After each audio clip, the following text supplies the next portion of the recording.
السلام علیکم. میں فردوس نزلہ شعبہ اردو جواہر لال نہرو کالج چکردھرپور. آج میں یو جی سیمسٹر 2 کا پیپر CC3 کا ایک ٹاپک موضوع جو کہ افسانہ کا فن یا افسانہ کی تعریف کیا ہے یہ بتانے جا رہی ہوں. افسانے کا فن. دنیا کے ہر شے کی طرح ادب بھی حالات اور زمانے کے تقاضوں کے ساتھ بدلتا رہتا ہے. یہاں مطلب یہ ہے کہ جس طرح حالات اور زمانے میں تبدیلیاں ہوتی رہتی ہیں اسی طرح ادب میں بھی تبدیلیاں ہوتی رہتی ہیں. زمانے کی کروٹوں کے ساتھ فکشن نے بھی کئی روپ بدلے، جس میں داستان، ناول اور پھر افسانہ. فکشن کے یہ 3 پڑاؤ ہیں. تینوں کی ایک خصوصیت مشترک ہے اور وہ ہے قصہ، یعنی کہ داستان، ناول اور افسانہ تینوں میں قصے کو بیان کیا جاتا ہے. قصے کی پیشکش کا انداز ایسا ہونا چاہیے کہ قاری کی توجہ اس پر جمی رہے، یعنی کہ جو پڑھنے والا ہے اس کی توجہ ہمیشہ جمی رہے اور ہر لمحہ وہ یہ جاننے کے لیے بےتاب رہے کہ آگے کیا ہونے والا ہے. داستان سے ناول کا جنم ہوا اور ناول کا کینواس بہت وسیع ہوتا ہے. کینواس کا مطلب ہوتا ہے ٹاپک. تخلیق کار اور قاری دونوں سے اس کے مطالبے سخت ہیں. تخلیق کار لکھنے والے اور قاری پڑھنے والا. لہٰذا فکشن کے ایسے روپ کی تلاش ہونی چاہیے جس سے لکھنے اور پڑھنے میں کم جگر کاوی کرنی پڑے، یعنی کہ آسانی سے اسے پڑھا جا سکے.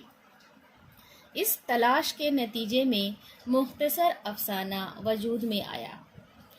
چونکہ افسانہ مختصر ہوتا ہے، چھوٹا لکھا جاتا ہے، اس میں پوری زندگی پیش کرنے کی گنجائش نہیں ہوتی ہے. اس میں زندگی کے کسی ایک رخ یا ایک پہلو اور کردار کے کسی ایک پہلو سے سروکار ہوتا ہے، یعنی مطلب ہوتا ہے. صرف ایک رخ کو پیش کرنے کی اجازت ہوتی ہے.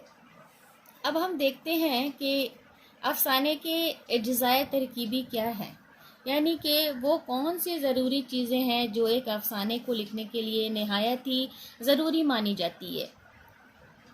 اجزائے ترکیبی تو افسانے کے لیے بھی وہی ہے جو ناول کے ہوتے ہیں، مگر افسانے کا پیمانہ چھوٹا ہوتا ہے، اس لیے اس کے برتنے کا انداز بدل جاتا ہے.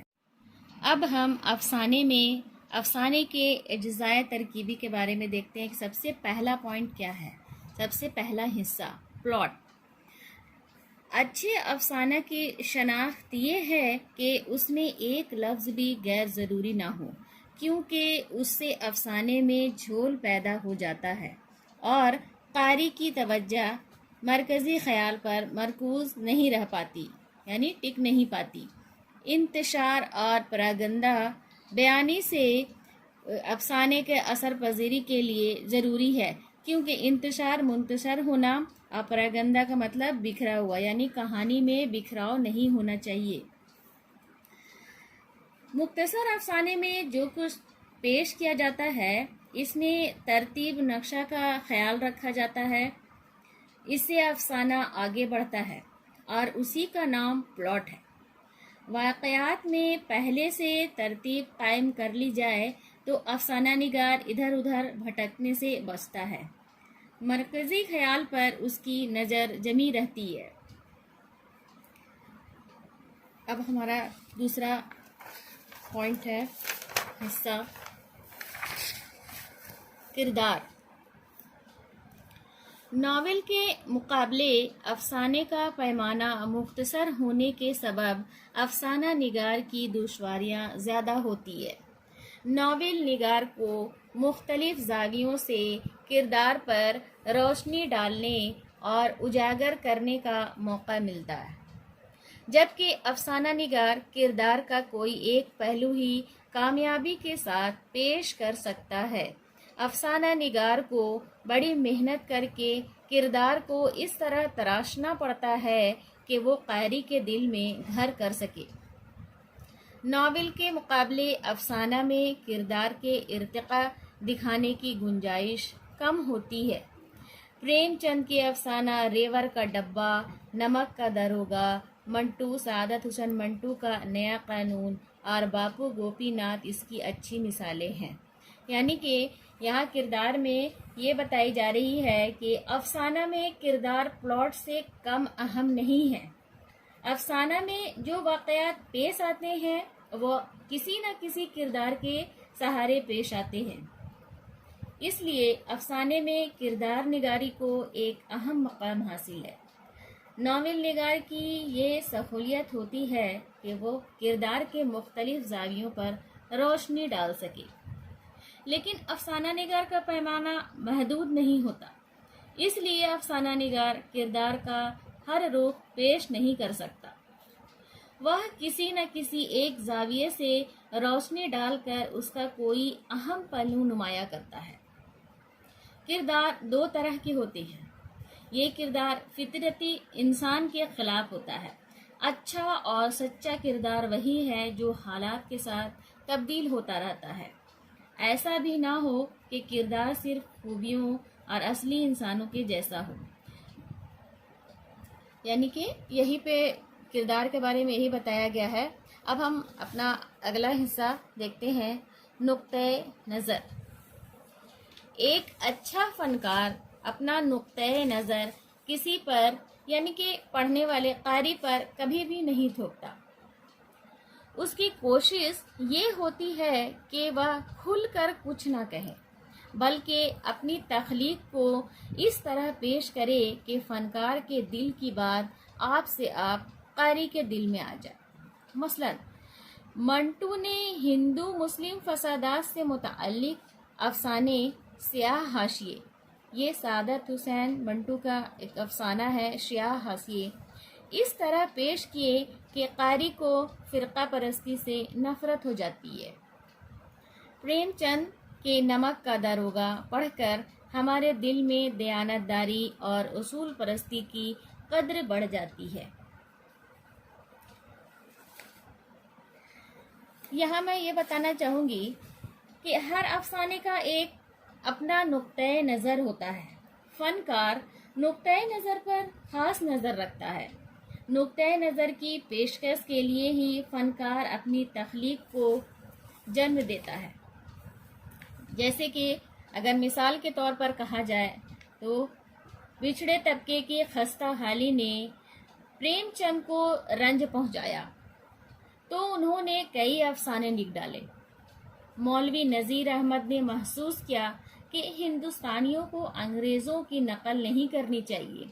اپنا نقطۂ نظر یعنی اپنی سوچ کو پیش کرنے کے لیے انہوں نے ناول ابن الوقت کی تصنیف کیا۔ ہر انسان ہر معاملے میں اپنا نقطۂ نظر رکھتا ہے۔ افسانہ نگار کا کمال یہ ہونا چاہیے کہ اپنے نقطۂ نظر سے ہر انسان کے نقطۂ نظر کو شامل کر کے یا پھر اسے اپنے سانچے میں ڈھال لے۔ اب ہمارا اگلا حصہ ہے ماحول اور فضا۔ مختصر افسانے میں اس کی بڑی اہمیت ہے۔ فضا آفرینی یعنی کہ اچھی کامیاب افسانہ نگار کے لیے بہت ضروری ہے۔ اس سے کہانی کی تاثیر میں اضافہ ہوتا ہے۔ کرشن چند نے اس تکنیک سے بہت کام لیا ہے۔ اپنے افسانوں میں اس سے مراد ماحول کی ایسی تصویر کھینچی ہے جائے کہ قاری کے دل پر اس کی کیفیت طاری ہو جائے۔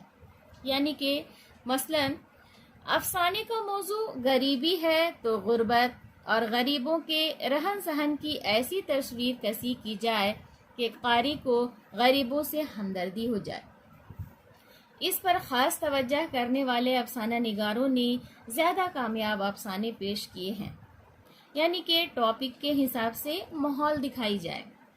افسانہ نگار میں ماحول اور فضا کی بھی ایک بہت ہی بڑی اہمیت ہے۔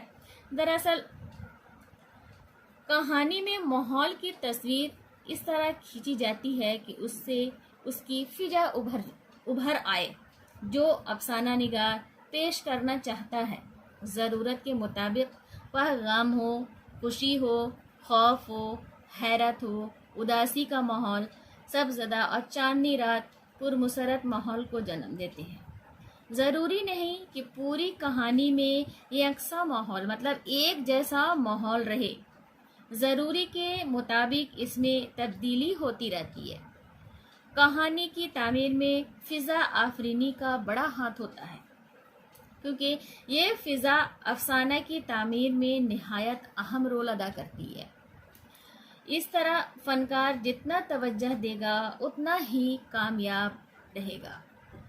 تو یہ ہوا ماحول اور فضا۔ اب ہم آگے دیکھتے ہیں اسلوب بیان، یعنی کہ مختصر افسانے کا فن غزل کے فن سے ملتا جلتا ہے۔ بے معروف ایک لفظ کی بھی گنجائش نہیں، کیونکہ اگر غزل میں غیر ضروری باتوں کا ہونا نہایت ہی خراب مانا جاتا ہے، اس میں غزل میں غیر ضروری باتوں کا بیان نہیں کیا جاتا۔ اسی طرح کیونکہ افسانے کا پیمانہ مختصر ہوتا ہے، اسی لیے اس میں غیر ضروری باتوں کو لکھنا صحیح نہیں سمجھا جاتا۔ یہ کفایت لفظی کا فن ہے۔ کفایت لفظی مطلب یہ کہ ہر غیر ضروری لفظ اور غیر ضروری فقرے کو قلم زد کر دیا جائے، یعنی کہ نکال دیا جائے۔ جو لفظ یہ فقرہ افسانے کے آگے بڑھنے میں مددگار نہ ہو تو وہ غیر ضروری بات ہوتی ہے۔ افسانے کا اسلوب موضوع کے مطابق ہونا چاہیے۔ کہا جاتا ہے کہ افسانے کی زبان کو سادہ اور رواں ہونا چاہیے، مگر سادگی کے ساتھ دلکشی بھی ضروری ہے۔ یہاں پر یہ باتیں بتائی گئی کہ کہانی کا اسلوب یا طرز نگارش کہانی کی مقبولیت کا بڑی حد تک ذمہ دار ہوتی ہے۔ افسانے کا جو ٹاپک ہوتا ہے وہ بہت چھوٹا ہوتا ہے، اس لیے ضروری ہے کہ کم سے کم لفظوں میں زیادہ سے زیادہ بات کہی جائے۔ یہ اسی وقت ممکن ہے جب کہانی ایک ایک لفظ اسے آگے بڑھانے میں مددگار ہو۔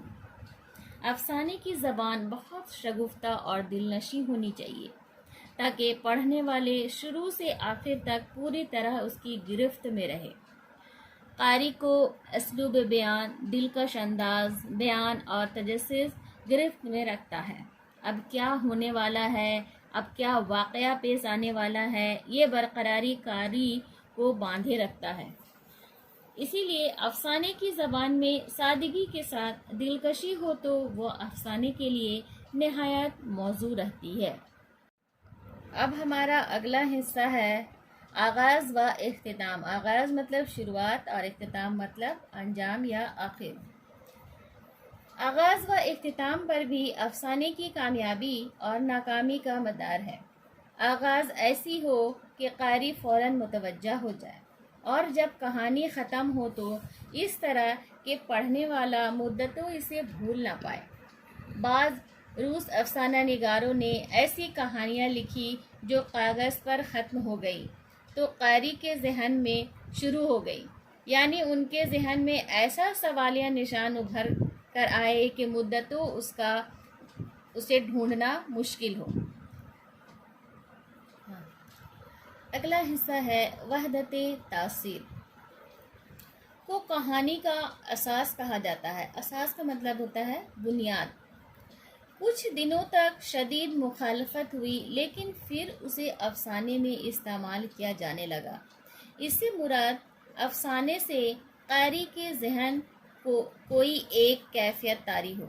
یہ نہ ہو کہ ابھی خوشی کی کیفیت ہے، ذرا دیر میں ساری فضا سوگوار ہو گئی، یعنی کہ قاری کے ذہن میں ایک کیفیت طاری ہونا چاہیے۔ اس کا مطلب ہے کہ افسانے میں وحدت تاثر کا پایا جانا نہایت ہی ضروری مانا جاتا ہے۔ مراد یہ کہ کہانی پڑھنے والے کے دل پر جو کیفیت گزرے اس میں بکھراؤ نہ ہو۔ مثلا ایسا نہ ہو کہ کہانی کے ایک حصے سے دل پر حیرت کی کیفیت گزرے اور دوسرے سے خوف پیدا ہو۔ اس کے بعد افسانے کے بارے میں کچھ بتانا چاہوں گی کہ کچھ عرصہ قبل افسانہ نگاروں کی ایک نئی نسل پیدا ہوئی جس سے افسانے کی روایتی اجزائے ترکیبی، مثلا پلاٹ، کردار، وحدت تاثر، مکالمہ، آغاز و اختتام، نقطۂ نظر، ماحول، فضا کو ماننے سے انکار کر دیا۔ اس سے سب افسانے ایک جیسے لگنے لگے اور افسانوں میں کشش باقی نہیں رہی۔ آخر اس تحریک کے خلاف رد عمل ہوا اور پھر دھیرے دھیرے افسانے کے قدم زمین پر ٹکنے لگے۔ یہ احساس عام ہوا کہ افسانے میں افسانویت یعنی کہانی پن کا پایا جانا نہایت ہی ضروری ہے۔ افسانہ علامتی ہو سکتا ہے لیکن معنی کی ایک سطح ضرور ایسی ہونی چاہیے جو غور و فکر کے بعد بھی رسائی ممکن ہو۔ اب ایسے افسانے ہی مقبول ہیں۔ یہ ہوا ہمارا ٹاپک افسانہ کیا ہے، افسانہ کی تعریف کیا ہے اور افسانے کے اجزائے ترکیبی کیا ہے۔ اب میں اپنا مبارہ ختم کرنا چاہتی ہوں۔ شکریہ۔